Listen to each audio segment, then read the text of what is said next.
In the name of Allah, the most gracious, the ever merciful.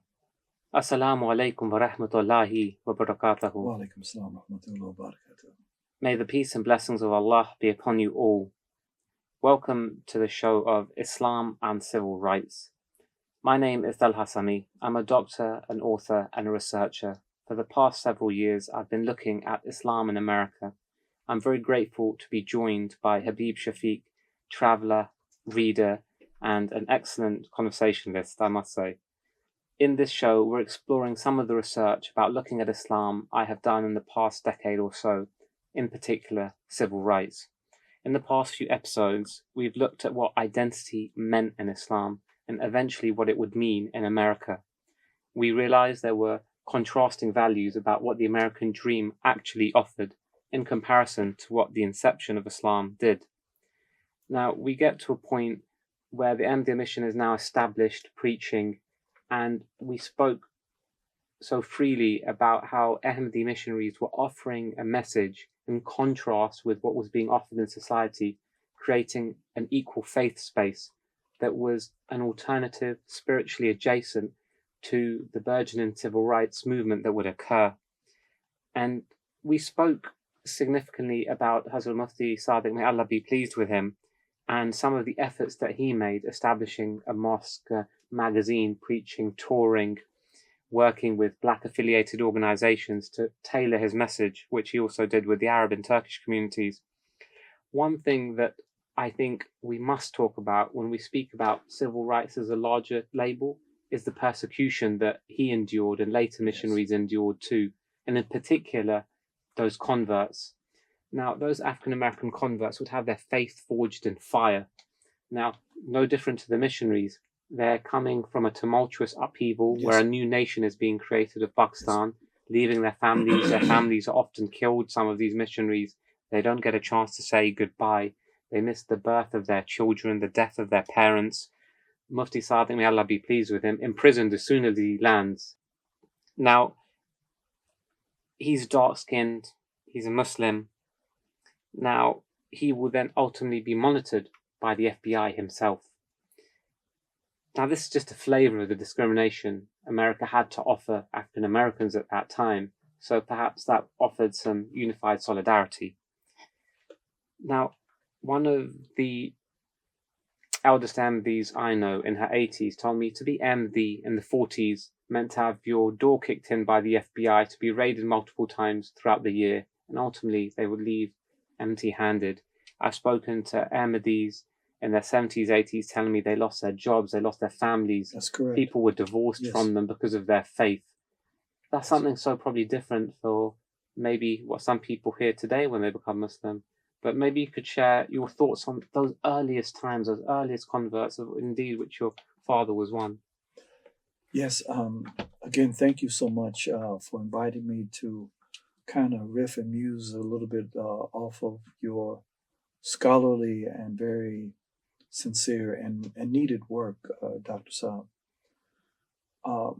One of my earliest memories of growing up in Dayton, Ohio, in the United States, was my father talking about how difficult it was for the men in his generation simply to wear a beard. If you were African American and you accepted Islam and Ahmadiyya, and you naturally were able to grow facial hair, you wanted to express that in a form of a nice proper beard. My father used to say that this was in itself something that was frowned upon and tabooed. Another thing was their names, that they would have to go through great lengths if they wanted to change their names. So many of them would have a Muslim name, but at the same time, they would maintain their so-called legal Christian, or what they was sometimes referred to as a government name. Now, I said this to say simply that accepting Islam in America meant a very powerful statement. And right off the bat, it meant that you, as a Negro, as Black, no longer believed that Jesus Christ was your Lord and Savior. That right there created animus, not just with white people, but also with individuals who looked like you. My earliest forms of discrimination as a young baby boomer growing up in the 50s and 60s in West Dayton, Ohio, the people who discriminated with me the most were the people who looked like me. So your point is very well taken. This is why, more than anything else, Muslim communities, particularly Ahmadiyya Muslim communities around the United States, galvanized around those teachings of Islam and Ahmadiyya, around those teachings and writings, those early English translation writings of the speeches of our second Khalifa, and those writings and those teachings that were left as legacy from Mufti Saab's work through the sort of informal kind of legacy building that he was building with missionaries who would come after them, who would then promulgate and create this. They would call them sheikhs at the time, and other individuals. But also, what I remember that's starkly different from today is that in those times, those people were readers. I mean, when a book, whoever got the book first, they put out the call, they would meet, and remember, many of them came from the Christian Baptist tradition, so they could speak, they were orators, and remember, back in those days, they had more phenomenal memories than us. They memorized poems and Shakespeare and etc. So they would read these things, memorize these things, teach these things, and then practice them. Well, this was not in the attention of the civil rights movement. This was not them going out protesting and sitting at a counter or doing something or speaking out. What I saw my father and those individuals across the Midwest and Ohio, in the United States doing, was trying to make themselves better human beings from their understanding of what they read in the Holy Quran. They were striving for one thing, and it was called something I didn't understand: righteousness. As a kid, I didn't know what that was. They were striving to be like some early companions. So why would you want to be like early companions?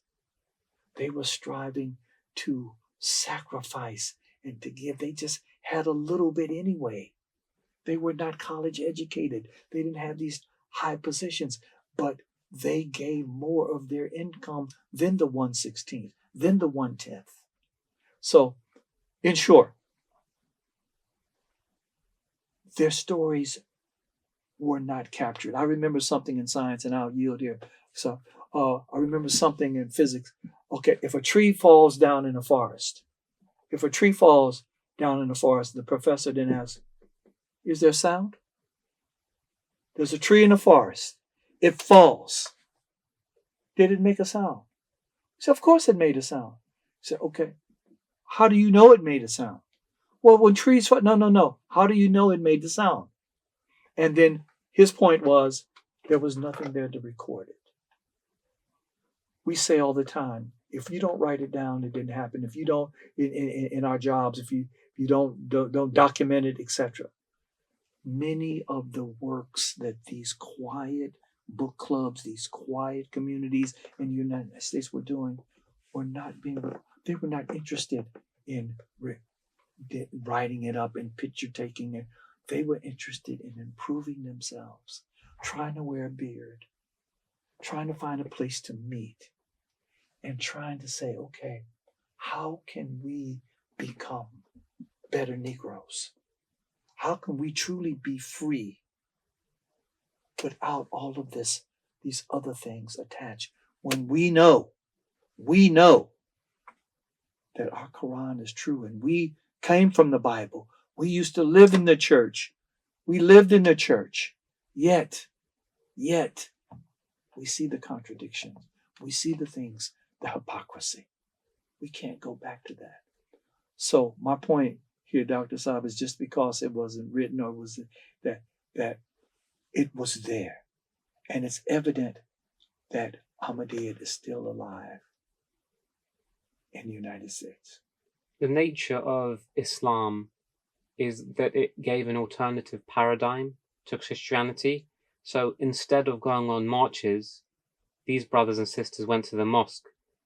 Instead of going to strike, they generated sheikhs. Yes. And they were not looking for an alternative. Remember, they had already found Islam. They were saying, okay, civil rights is saying that if the society sees me as equal, sees me as one of them, I can sit down next to a white person in a lunch counter. I can use the same bathroom. I can drink out of the same water fountain. And those early Ahmadis were saying, this is all it is. No, Islam gives me something much more deeper, much more profound, a higher goal to achieve in this world. And that is to find out what is the purpose of my creation. And then comes this book. I remember that all of them, it was a must read. Must, and still a must read in my view. And that is The Philosophy of the Teachings of Islam by the Hazrat Mirza Ghulam Ahmad. We embrace and love him and consider him to be the Imam Mahdi of this age. In this book, I remember them reading it and breaking it down and looking at these various aspects, and it gives you the purpose of life, the purpose of your creation. This was their aspiration, not to be acknowledged by a civil and a constitution, but to be acknowledged by God the Most High. And then to manifest that, as you mentioned in our conversations, is the lengths to which they did that by giving their house when they died as a purpose for that mission, which happened time and time again. And they didn't have a wasiyat number. They hadn't even maybe they haven't even read the book wasiyat. But they had the Quran. They had English versions of it. And it said that if you want to be loved, spend out of that which you love. And this is what they did. So for me, it was not them looking for an alternative organization or something else to belong to. They were after something much deeper. And remember, it was not socially accepted even by their own fellow Negroes, fellow African Americans. It was not at all socially acceptable to be a Muslim. And then we constantly had to make a distinction between the hate mongering, as we defined it, from the so-called Black Muslim organization, and those of us who were not members or followers of Mr. Elijah Muhammad or Louis Farrakhan or any of the other, or Malcolm X or any of the other individuals that, in our view, represented not the essence of the teachings of the Holy Prophet of Islam, sallallahu alaihi wasallam. What's interesting here is that all of this message originally it stemmed, and the literature it stemmed from India, missionaries bringing it, etc. And that would then be a constant over the next several decades, but then giving that message, and then it invigorates African American Ahmadis. Yes. They then develop their own sheikhs, they develop their own leaders, etc., etc. And what I'm getting at here is that within Islamic America, that Islamic system is being built up. All of these figures you have mentioned earlier, they had their time, but they were killed, assassinated, executed, they were deported, they were imprisoned, they were jailed, all the way from the 20s up until the late 60s. So the Ahmadiyya Muslim community, as far as I can see, is the only community that continuously went from strength to strength, developing a multiracial network across America in light of all the other organizations that did whatever they did. But this is one that expanded, and the efforts of those pioneers from the 20s, 30s, and 40s, those are the foundations of the chapters today. That is absolutely correct. And I think you're spot on with that. Those early Ahmadis were not looking for the headlights. They were not looking for, and I say we because I remember being a kid and hearing these discussions. And what I really remember, particularly when I began to go to college and to really want to have my own relationship and to really buckle down and to accept Islam for myself, as opposed to it being given to me by my father as some sort of something that, I was born this, and this is my household, and therefore I had to do it. But when my own consciousness began to want to know more about it and to embrace it and accept it self, I must have been about 18 or 19. And when I began to do that and think about it in that context, what I remember then is that, see, the way African American culture is, if you're a youngster, Dr. Saab, you didn't butt into adults' conversations. If you were a child, they said you stay in a child's place. And if they wanted something from you, if they wanted your opinion, indeed they would ask for it. And it wasn't oppression, it was just, but this would even further in Ahmadiyya circles. Dr. Saab, you cannot. I was born in Ahmadiyya, and I had all of these books that my father had. And most of these brothers did not know I had all these books. I could not get in these conversations, Dr. Saab, because I hadn't read enough. The first thing these brothers would ask you, and they would use it in a broken English, what they were saying was, can you show me that reference? Show me that reference, young man, from the Holy Quran. That's what they would say. But here's how it sounded to me. Here's how it sounded. Show me that there in the Holy Quran that there you talking about, boy. Boy, you just got some opinion. Now, you show me that there in the Holy Quran, I'll listen to you. But if you can't quote that from the Holy Quran, you don't have no opinion over here. So, Dr. Saab, you had to read. And you just couldn't extrapolate and give some opinion. Where does it say that in the Holy Quran? Where does the promised Messiah, the Holy Quran? And you had to link all of that together. Then, and only then, if you were asked if you were under 18. But my point is, you didn't get in those conversations just to have some opinion. You had to read. And boy, the reading was ferocious. And it was analytical. It was, to me, the original book clubs. Really the point that I'm driving home, and, I'm still evaluating all of this, even after having studied it for almost a decade. Sure, civil rights is one thing, and ultimately the movement led by MLK is what ultimately pushed towards legality. But there was a whole separate hierarchy, a whole separate system here that these brothers were concerned with. I think I heard it best from Abdul Latif Bennett from Baltimore, who said, while others were marching, these guys were praying, and that really hit home with me, because ultimately I think it's the summary of what they saw as their freedom and what they saw as their identity. That's what their search was for. They already had their identity. I think that was a very brilliant point that our brother Bennett made. if you reflect on what our current Khalifa, Hazrat Mirza Masroor Ahmad, may Allah strengthen him and continue to support him and give him a long, healthy, productive life. We have far more tools than they had, far more resources, far more wealth. But what does he remind us? Our only weapon is prayer. During the George Floyd piece, our Khalifa was among the top world voices to speak up and to speak out on that atrocity. But at the end of the day, what did he say? This is where we land.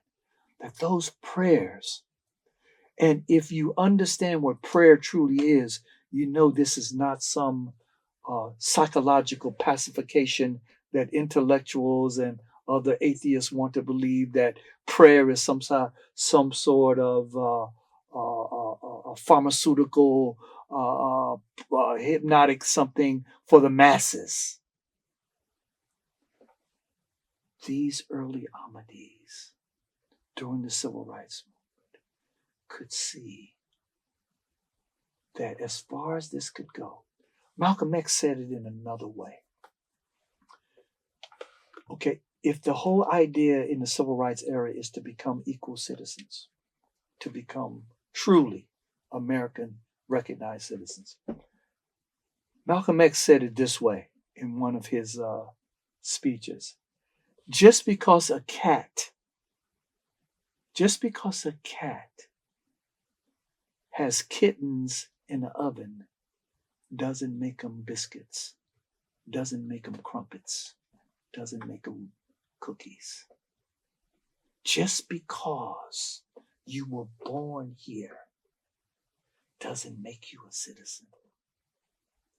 And this is why in his latter days, before he got assassinated, Malcolm, this is how we knew that he was getting Ahmadi literature, the things, but he couldn't. That Brother Malcolm was beginning to speak of human rights and taking the Negro plight, the so-called Negro plight, on the floor of the UN and charging America with other kinds of things on a human rights level as opposed to a civil rights level. I'm not at all being disparaging.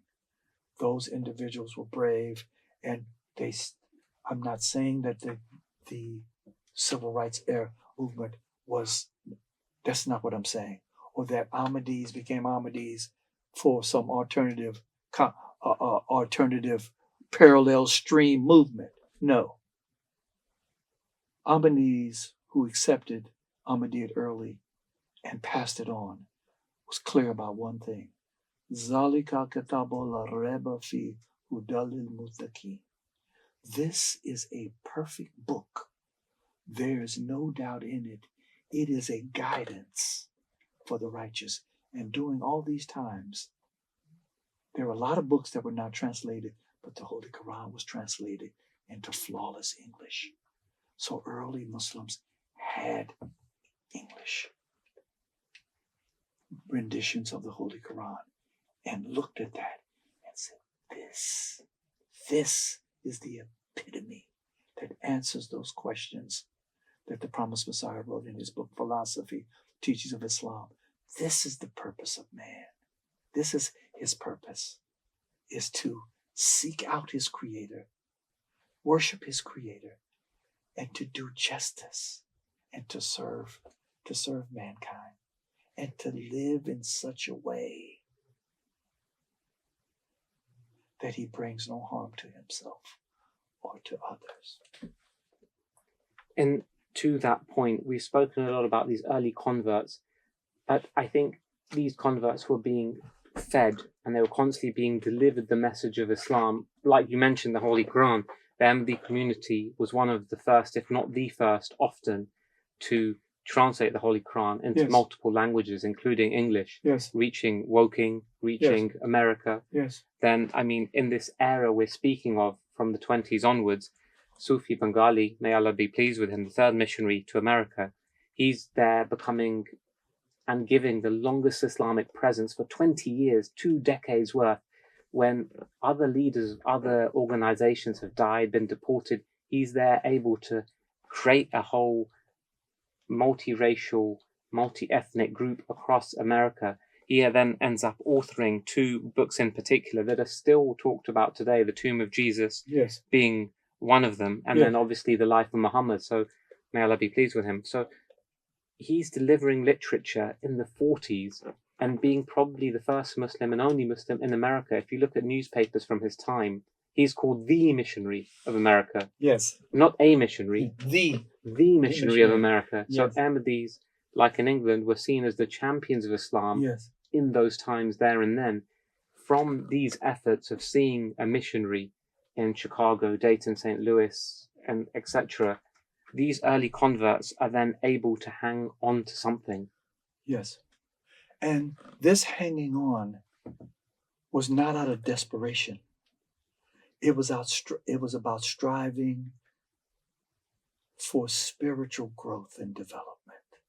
And remember, this was during a time, and this is what I realized when I first made my first trip in December 1974 to Pakistan. Remember, during all of this time, we as African American converts here in America did not have a personal, physical relationship with the Khalifa. The Khalifa for us was a picture on the wall, was some things written, and that we took an oath and we believed in strongly, and there was something intrinsic in us that wanted to hold on to it. But we didn't have a personal relationship. My father had his relationship was, and I've got these letters that he actually wrote to the second Khalifa. He wrote to Sir Muhammad Zafrullah Khan. He wrote to all and got replies back. So his relationship was like that. But now we have this relationship with our Khalifa on MTA and other aspects. So my point is this. Look at how strong Ahmadiyya was with this parallel civil rights movement. Without, there's a documentary, what is it, 5 days without a shepherd, 4 days? What is that, 7 days? 4 days without a shepherd. 4 days without a shepherd. Imagine from the time Mufti came to the time we went to see Khalifa Salis, how many years is that without a direct shepherd? Of course. And so what I'm saying in effect is, this is the power of those words, the power of Ahmadiyya, the power of this movement, and why civil rights for us was not the objective. It was not the target.